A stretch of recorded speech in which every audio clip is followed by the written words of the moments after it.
Everyone. My guest today is Kalamian. He is the NBA assistant coach of the Detroit Pistons, and recently he accepted the job as the head coach of the Armenian national basketball team. Rex, thanks so much for joining me today. Of course. Thank you for having me on. I appreciate it. So I was actually very excited to talk about you coaching the Armenian national basketball team.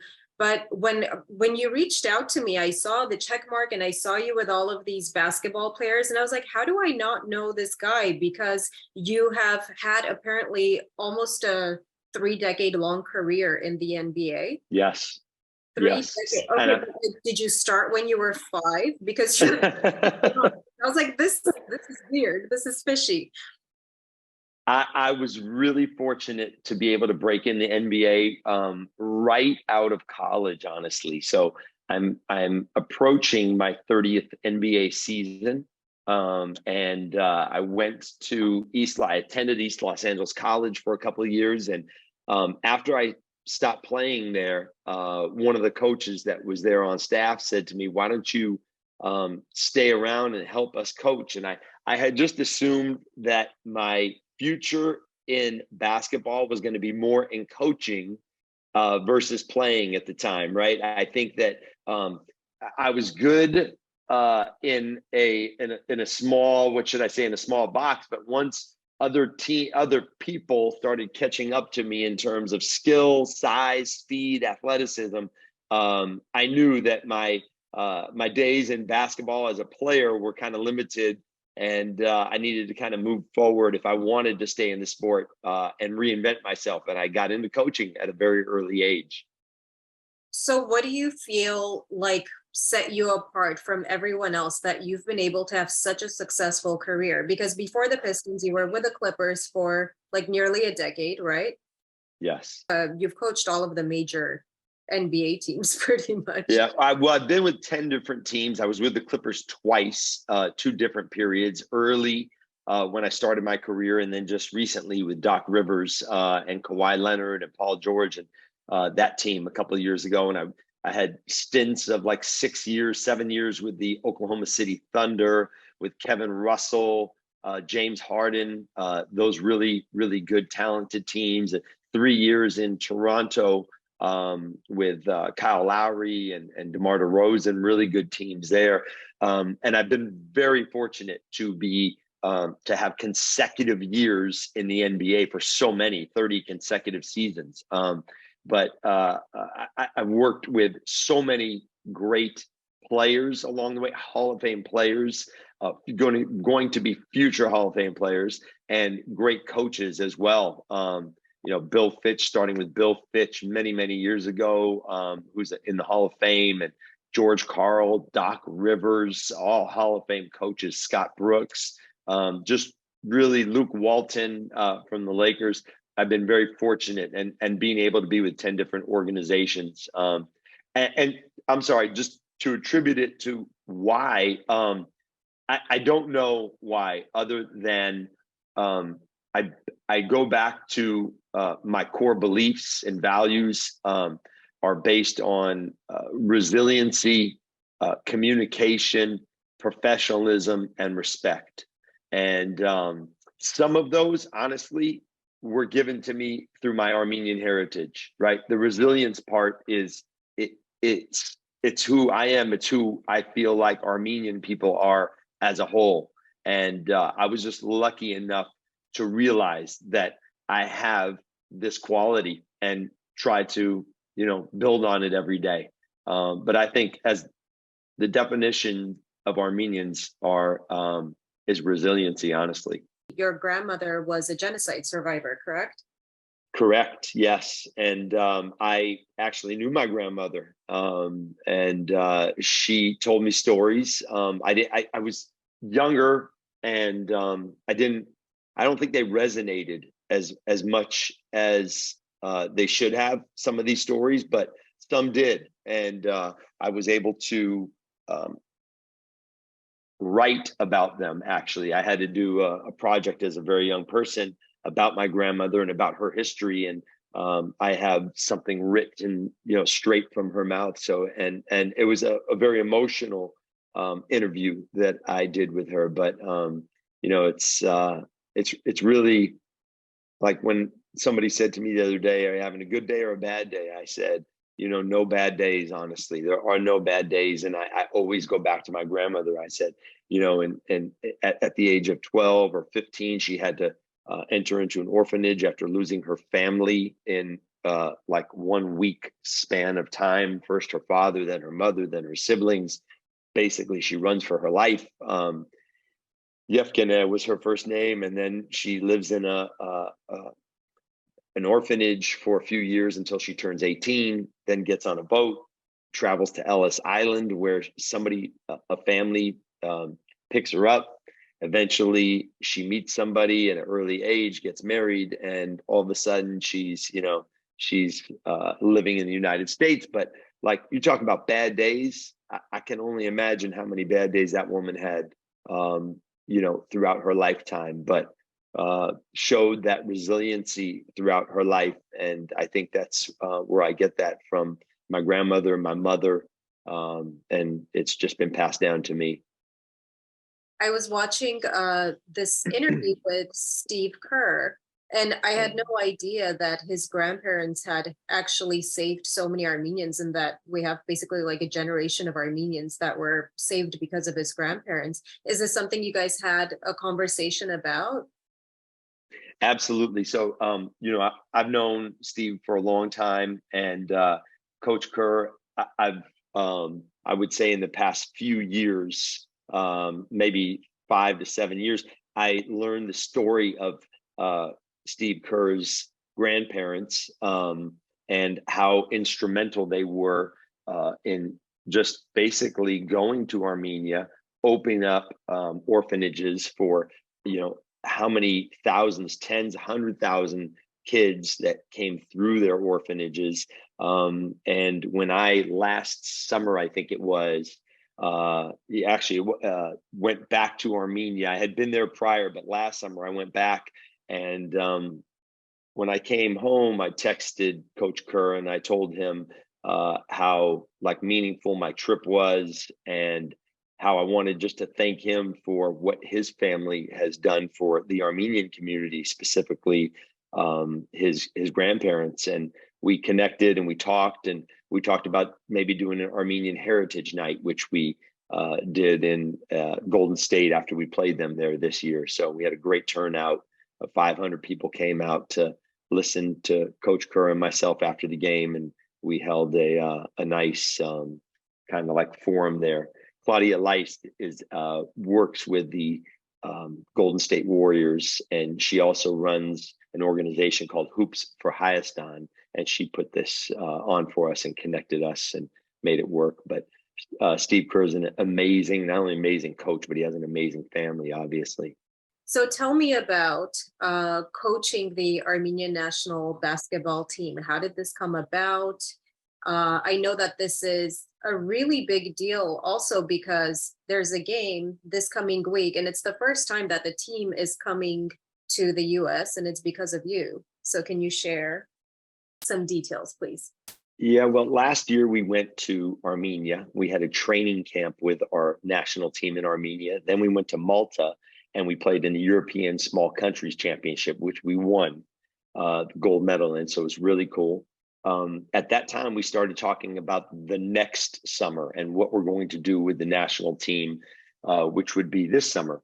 And somebody brought up the idea that we should do a training camp and have a couple of games in Glendale, of all places, right? The second home of Armenia.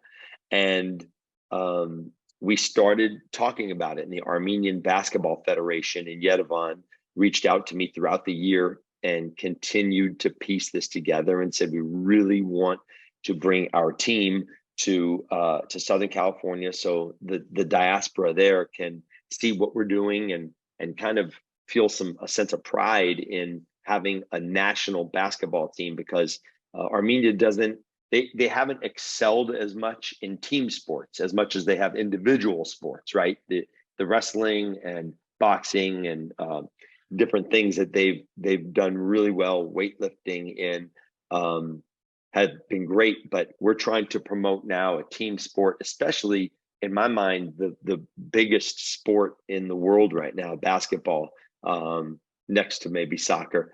But we really feel like there are so many young people, young Armenians, and in the Southern California area that we would bring the team here and practice for a week, training camp, getting ready for the World Cup pre-qualifiers that are going to happen this coming year in different countries that we're going to play in through FIBA, and really have a great week of basketball and introduction to our national team.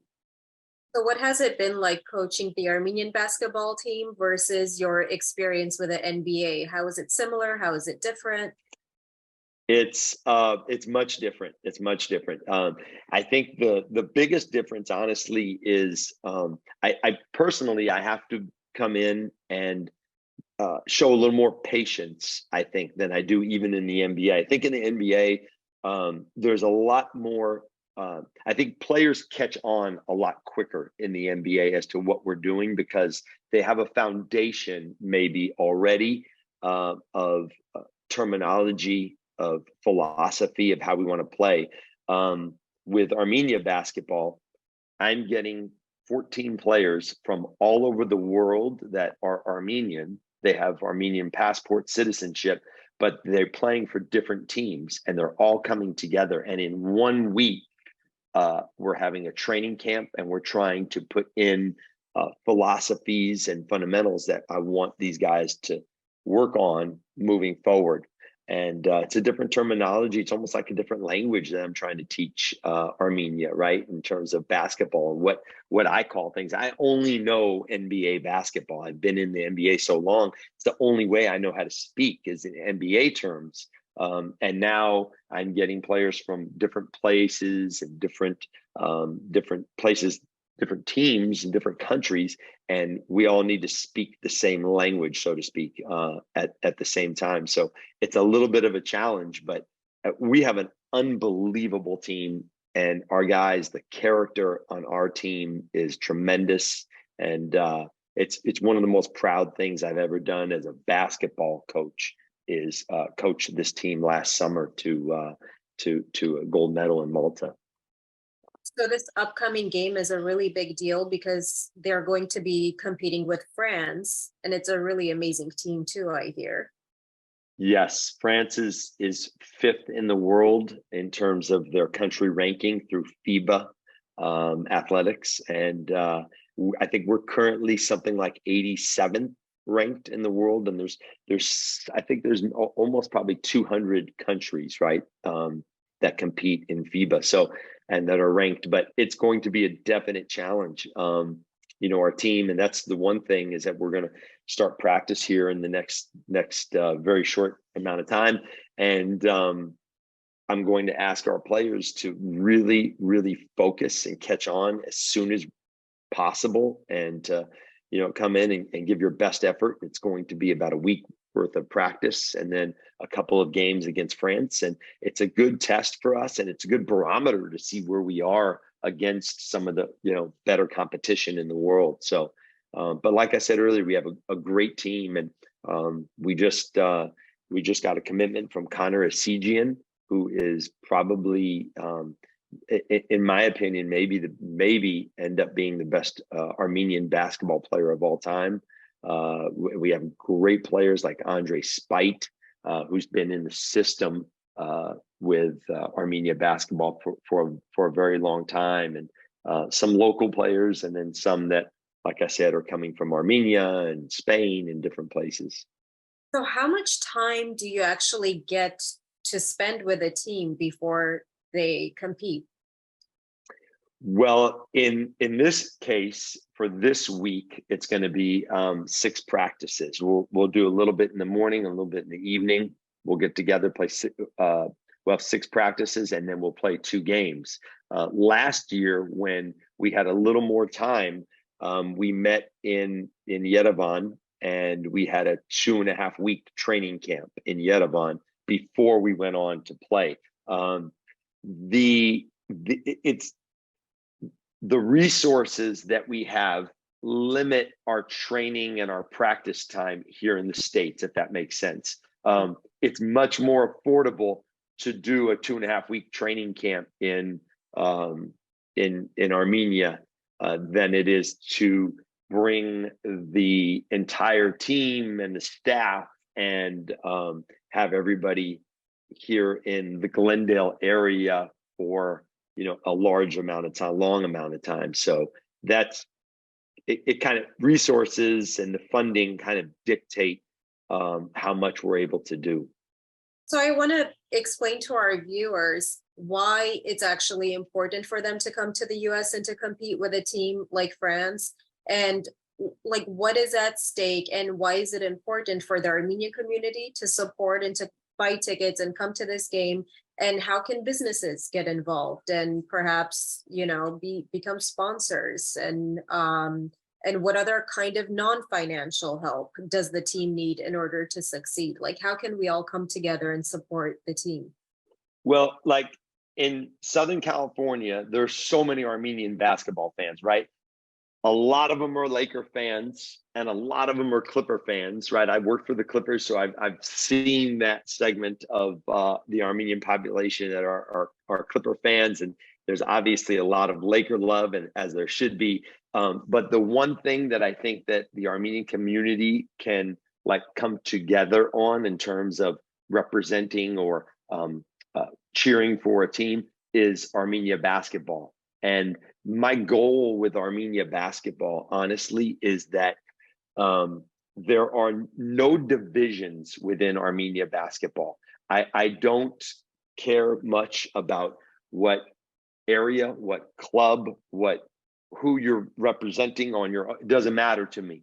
What matters to me is that when you come and you play, or you get involved with, or you support, or you cheer for this team, Armenia basketball, that it's only about Armenia basketball. I know there's a lot of politics that are interwoven into our culture, and I don't concern myself with any of them. I don't want to know about any of it, and I don't want to pay it any attention, honestly. My goal is that we do everything we do for the country of Armenia, and we try to lift the spirits of the people in Armenia. It's amazing. Like, I open my Instagram, occasionally, and the people that write me, it's from Russia, from France, from Spain, from Armenia, obviously, and they're following. They're following the team, and it touches my heart because we are an inspiration. The team is an inspiration for a lot of people, a lot of young people, and that gives me a lot of great hope. And I know I'm being long-winded here with my answer, but I think there are many ways for people to get involved. ArmeniaBasketball.com is kind of our website. We've formed a 501c3 nonprofit organization, Friends of Team Armenia Basketball, that people could get involved with. We've had tremendous support from businesses in Southern California. Sona Technology, Tony Safoyan is the CEO of the company. Unbelievable their support for us the last couple of years. Keck Medicine of USC, Phonexa, Shoe Palace, a lot of Armenian-owned businesses, amongst so many other businesses and individuals that have really, really stepped up to help fund what we're doing. Awesome. And I was talking to our mutual friend, Rich Almoyan, and he was telling me that besides working with his team and working with diasporan players, you also want to help coaches in Armenia and players in Armenia, so that we actually have like a homegrown team and not only work with diasporans, right? So I think right now we have 5 or 6 players from Armenia, and the rest of the team is made up of Armenians who are living, whether in the US or outside the US, but they all have Armenian heritage and citizenship and passports, right? My goal, hopefully, is to keep growing that number from 5 Armenian born and living players in Yerevan, to try to get that number to 8 to 10, and then maybe eventually where all the players are living or from Yerevan. That would be the goal, but it doesn't necessarily have to be that way. And I would say that on a lot of these national teams, it is not that way, honestly. Like, most of the players were either born there and they've moved, or some parents were born in their country, but they were born in the United States and they've come back. So there's a lot of, everybody's, I guess, path and history is different as to how they've made it on this team. But my main goal is to build the national team and to hopefully bring it into view of so many people around the world that it continues to drive people, Armenians, to want to play basketball. And then the resources that we get from this team, and it's very difficult because nobody on the team makes any money. There's no money involved for players that play. It's mainly about the pride, and that goes throughout all of national team basketball throughout the world. It's a non-paying, even with the United States, it's a non-paying commitment, honestly. But what we do with the resources is that we move our players around, and we use the resources to hopefully train and develop more young Armenian players in Armenia. And they need more basketballs. They need smaller rims, believe it or not, right? Baskets that are movable so that we can start the kids off at an earlier age. Just thinking about what all of us have here in America and how we grew up playing any particular sport, I think that we need to do the same thing and try to help Armenia have those kind of the same type of opportunities in sport, at least. Yeah, it's really, really cool because you're exactly what High Brand is about to me. Because for me, it was about people who become internationally, globally successful, and then are able to strategically bring that success to Armenia and to put Armenia on the map.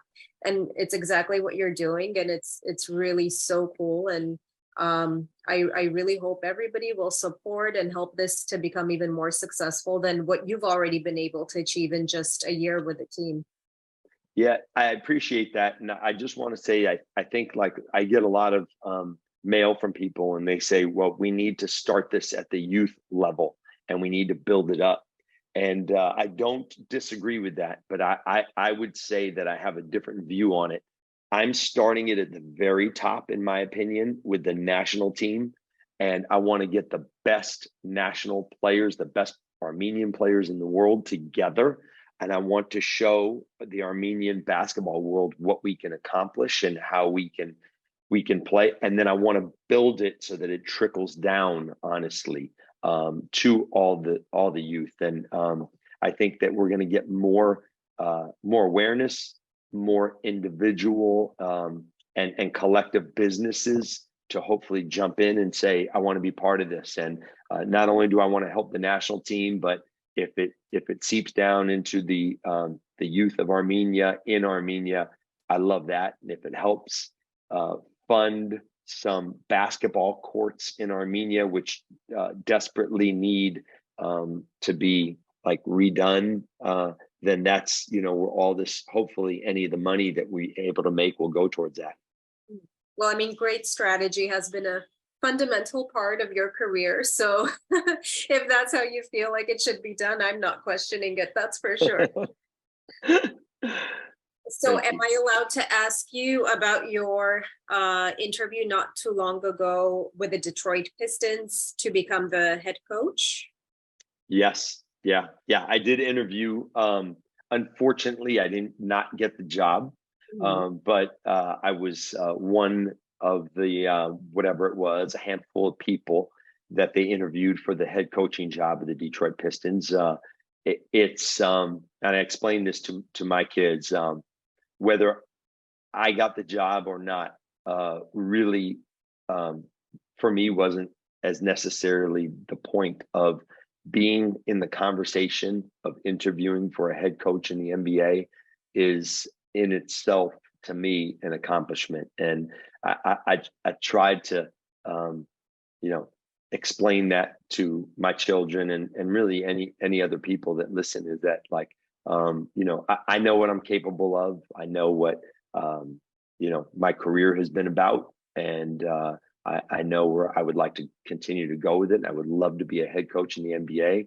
And if it happens, great. If it doesn't happen, then you know, regardless, I'm going to continue on with my career. But I've interviewed 3 different times in Houston, in Toronto, and now in Detroit, and I haven't gotten the job. But like part of my DNA is resiliency. You know, I'm not going to cry about it. I'm going to keep on moving on.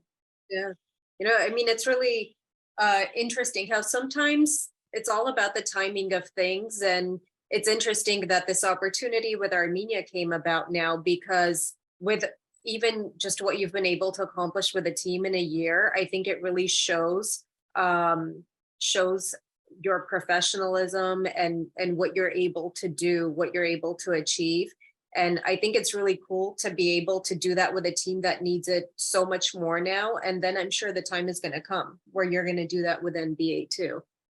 Yeah, I hope so. I've been on a lot of different teams, a lot of successful teams. We've played in the NBA finals with Oklahoma, and a lot of teams that we're building, like last year's team in Detroit. And I've seen the different, you know, I've seen the spectrum of teams, right? The best and the worst, unfortunately. And I've been able to collect a lot of experience in 30 years. So my thing is to just, you know, keep on lending that experience, or giving it, or offering it to others that I have now. Which teams and players do you admire the most? Well, so other teams that I have not been on, teams that I watch, Golden State Warriors for sure. I think that they are a team that has sustained success. Right? It's not a team that just kind of got good 1 or 2 years and then they fell off. I think that when you're in the NBA and you see how difficult it is to play from September all the way to June, right? And we're talking about mid to late June, win a championship, and then come back the next year and get the what should I say, like the energy and the focus and the effort that it takes to start again in September, like Golden State has done, right, multiple times, and then build that month after month all the way until June again and win the championship again. It's amazing. Like, I've only been in the NBA finals 1 time, but it took me about 4 months to recuperate from that one trip to the finals. It's so mentally and physically exhausting. You know, you're just like every second, every minute, everything you're doing.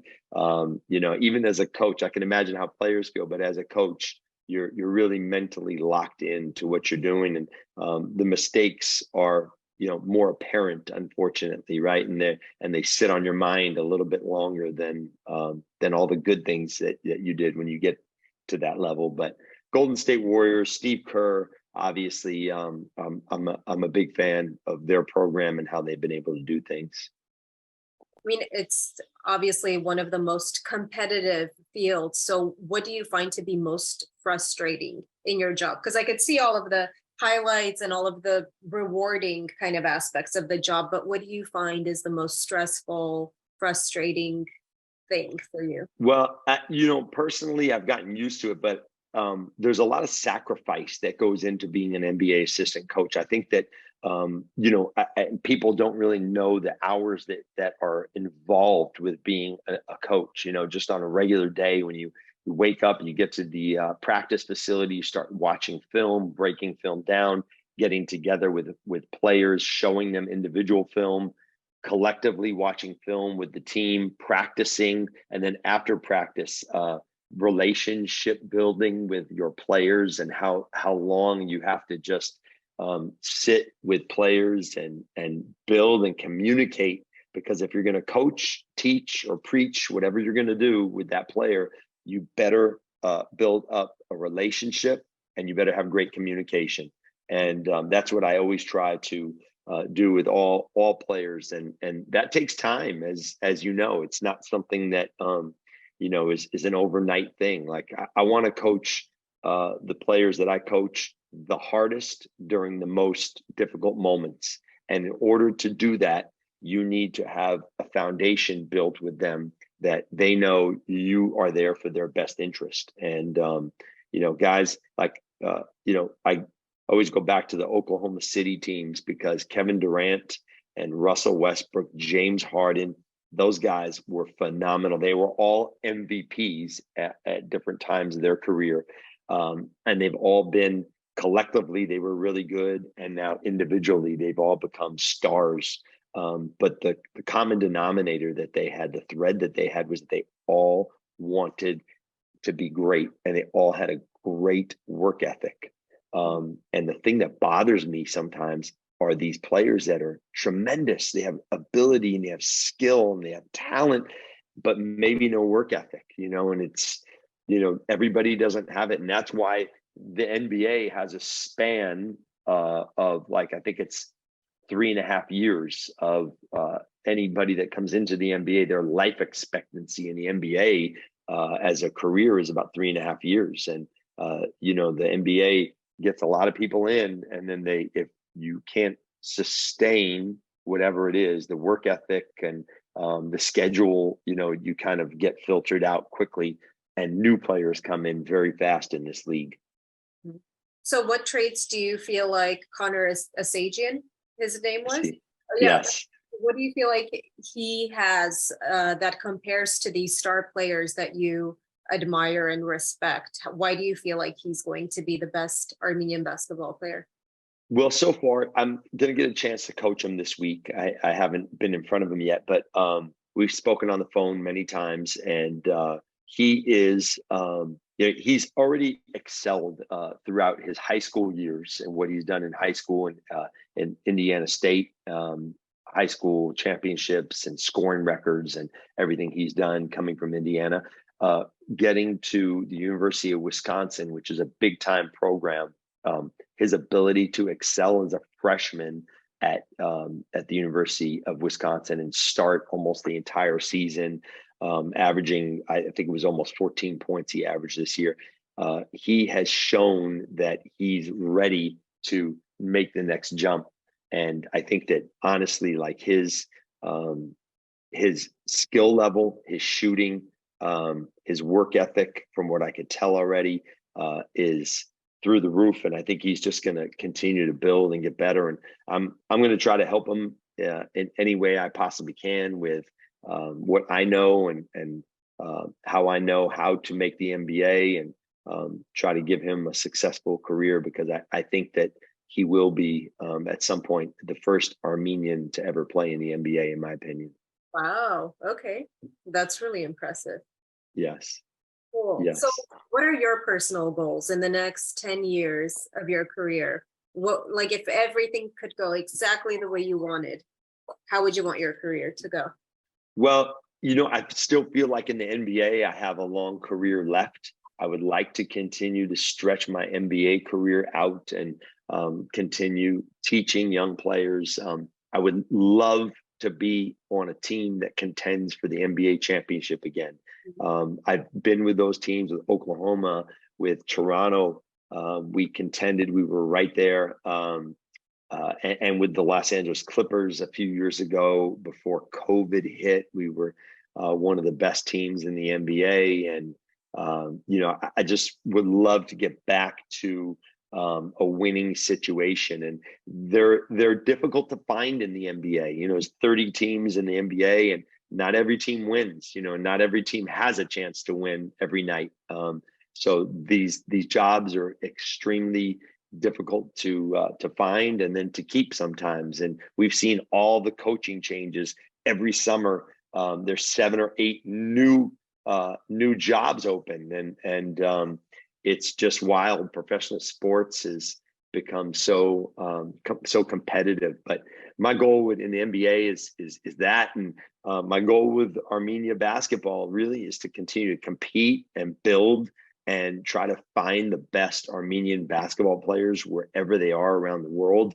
I get comments and notes and texts every day from people who say, I played with this guy in Lebanon, and you've got to see him. He's from Armenia and he just moved here. And somebody just texted me from Russia yesterday morning and said, I saw what's going on with Armenia basketball, and I'm Armenian, and I want a chance to show you my stuff. So I'm continuously getting film from people, YouTube videos from people who want to play for Armenia. So it's a good thing. So hopefully, you asked me about 10 years. I don't think we're probably a little over 10 years away, but hopefully someday we play in the Olympics. That's the ultimate goal for Armenia basketball. Is let's get to the Olympics someday.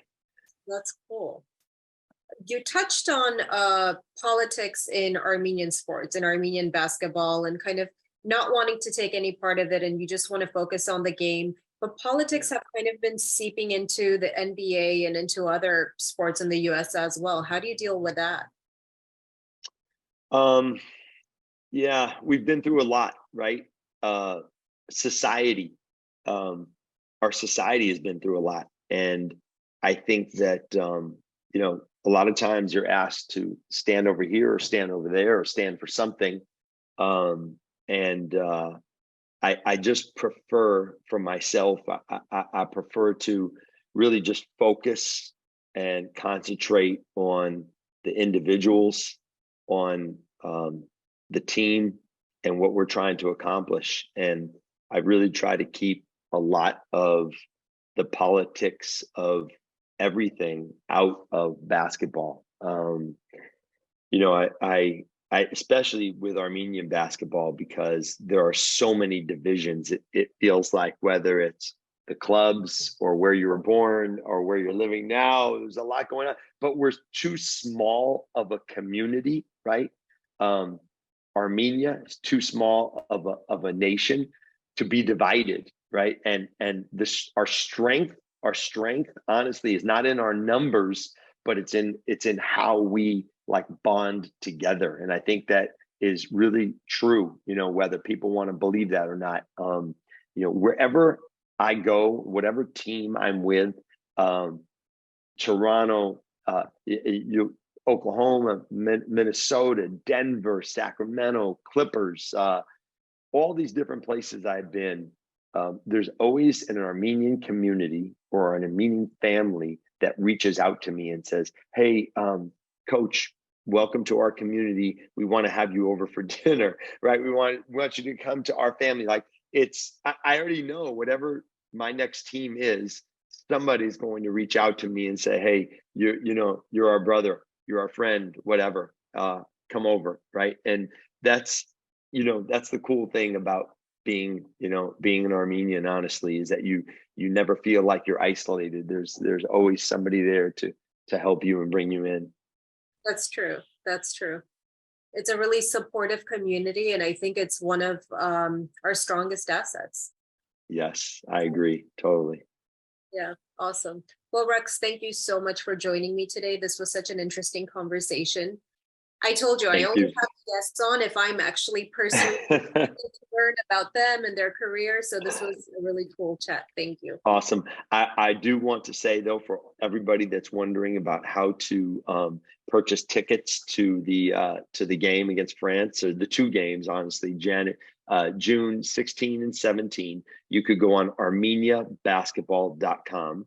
You could also purchase shirts like this. We have gear, and purchase tickets, and it's really a neat website that kind of maybe explains, and we're going to put more content. The gentleman you referred to earlier, Rich Elmoyan, is going to put more content up about our team and individual players and where our players come from, so our fans understand who these guys are, where they play, and kind of give a story on different individuals, because they all have great stories. Yeah, that's awesome. And then, are there still opportunities for businesses to take part in the upcoming game, or how can they get involved in future games? Absolutely. Sponsorship or advertisement is available. We have some people that are like philanthropic. Oh, They're that's such a philanthropy. They're philanthropists yeah. who just want to donate money and give us money and say, hey, listen, we believe in your cause. And then we have some businesses that want advertisement, sponsorship and that kind of stuff. So there are ways, and you could just, again, armeniabasketball.com, you could contact us through that. And we have a whole department situated onto helping out with those types of things. So it's good. We're coming together, and we really appreciate all the support that has been given from our community. Awesome. So is the Armenia basketball page on Instagram a good place to send direct messages to if people want to get involved? Absolutely, yes. Armenia basketball on Instagram, my own Instagram page as well, which I check as often as I can as well. So there are ways to find us for sure. Awesome. Thanks so much, Rex. It's been great chatting with you. Thank you, Sona. You as well. Thank you for having me on. Yeah, I look forward to finally meeting you this week in person. Great. We'll see you this week. Thank you. Awesome. Thank you.